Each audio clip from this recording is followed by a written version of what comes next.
นาะสบายดีสองชาในเมืองมาเรียนลำมันมานี่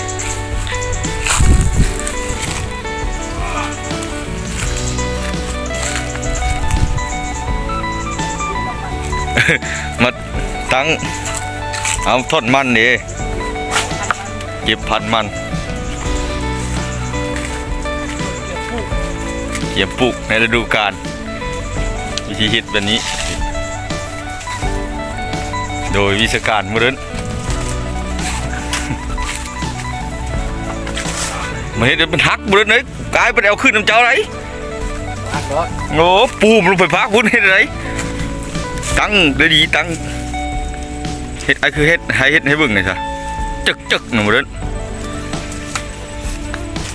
ว้าวนี่กว่าเอ้ยใครแน่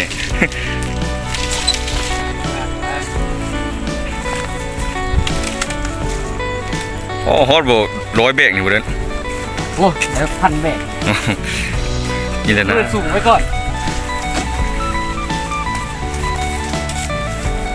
เรียนทอดมันใบปลูกฤดูกาลใหม่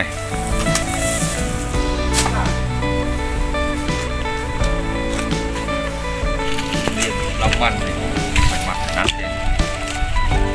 เฮ็ดแบบนี้เด้อเห็นบ่สิลงเพียงเดียวเลยเอามานี่เห็นบ่ได้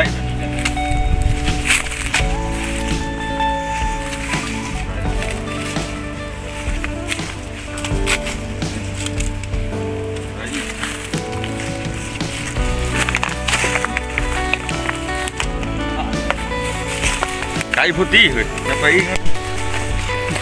ซูมก้นเช่นบ่โอ้ดีเดี๋ยวมันเสียงมันคือสายใช่ไหมสายถ้าทุกคนเยี่ยมเลยแจ้งอยู่บ่อุดมืดเลยจังนาทีละจ้ะ50เหรอ50 วิ50 วิเหรอสาธิตสาธิตวิธีด้วยนี่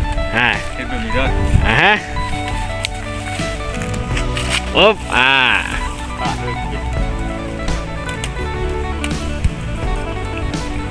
อันนี้บทโทษนะโทษพนักงานมัดพุ่นนะมัดผิดฟ้านะ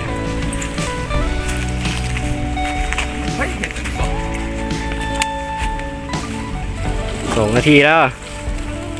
1 นาทีครึ่งวิแล้ว2 นาทีซะนี่แบบนี้ด้วยจับแบบนี้สาธิตวิธีปุ๊บตำ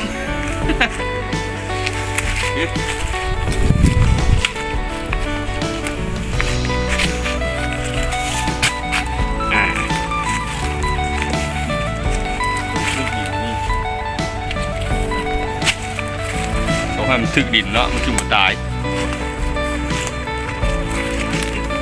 ให้มันทึกดินมันจึงบ่ตายโอ้ต้องยืนทึกดินไว้นะมันตายตอนมันพวงเก็บไว้ปีหน้ามันจะปลูก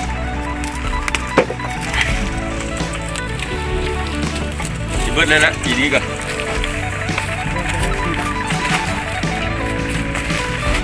โอ้ทั้งหมดนี้ก็ไว้สำหรับปีใหม่เนาะเอ้าปีใหม่วะของเก็บวะนี่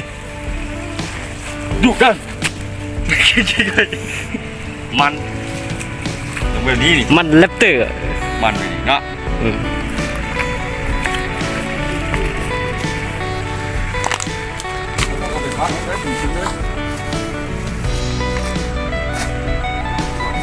อยู่แบบนี้เลย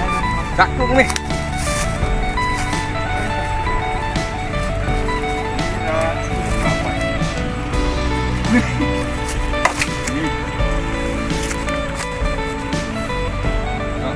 อยู่ตายมันเนาะโอ้ตัวนี้ย่างได้ดีนะ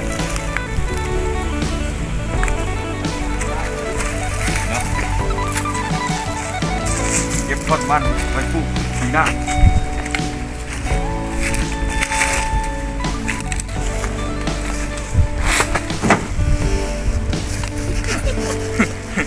โกงกลุ่ม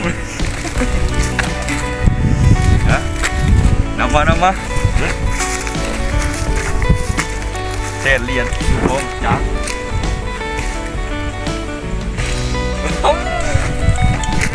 เกือบบรรลุดุแท้ มันไม่ดอกคุมเต็มเลยแถวนี้ บุมีตาหลังเลย เป็นได้ไหมได้ที่ละ 50 วิเลย ไปมาช่วยกันได้เด้อไปมาช่วยกันได้เด้อวันละเมาหนึ่งสดเลย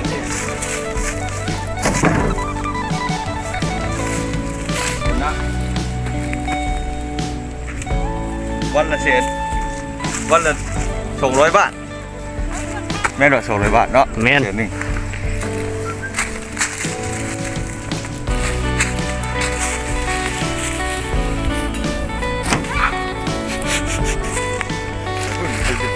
ใช่กับเจ้าลุงที่ครับกำลังที่เรา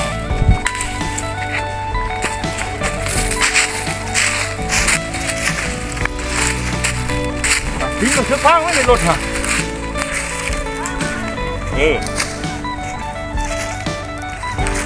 เอา มือกองเขาก็ล้มเนาะ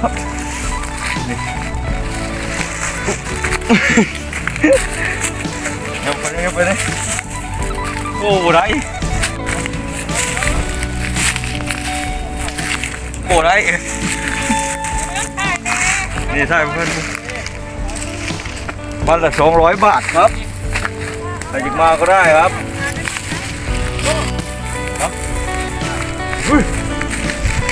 โอ้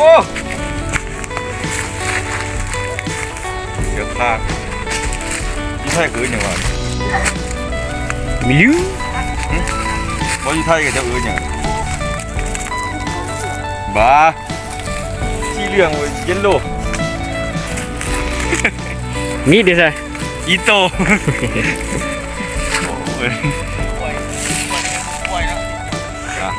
มีดจะเป็นยังอีโต้พี่เด็ดจ้ะพวกมึงฝึกมันที่เราเบาดีกว่า โยมันบุมีอย่างจะกลัวกับบัวเลย มันเราครับ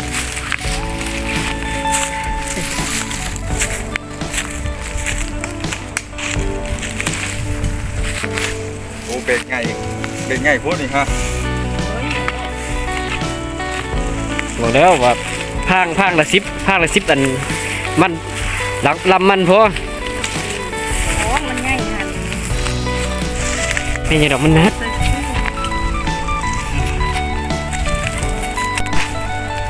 พนักงานเขาอูแล้วคนหนึ่งไปพูดเลย อันนี้พาดิ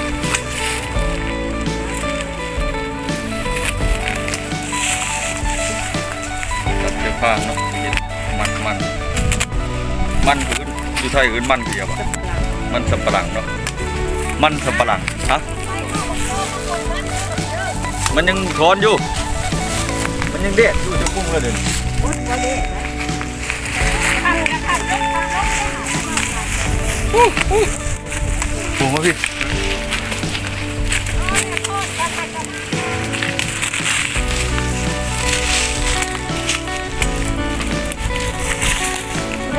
โอ้ไร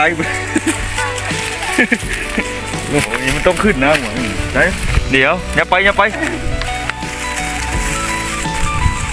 โอ้ยซึ่งมันน้อยกระโดดว่าเขาไม่ได้ใส่ปุ๋ยเนาะเลยน้อยเข้าได้เด้อโฆษณามองเลยพอแล้วคิดจบคิดทำนี้เนาะขอบใจที่ติดตามนะครับชมจบ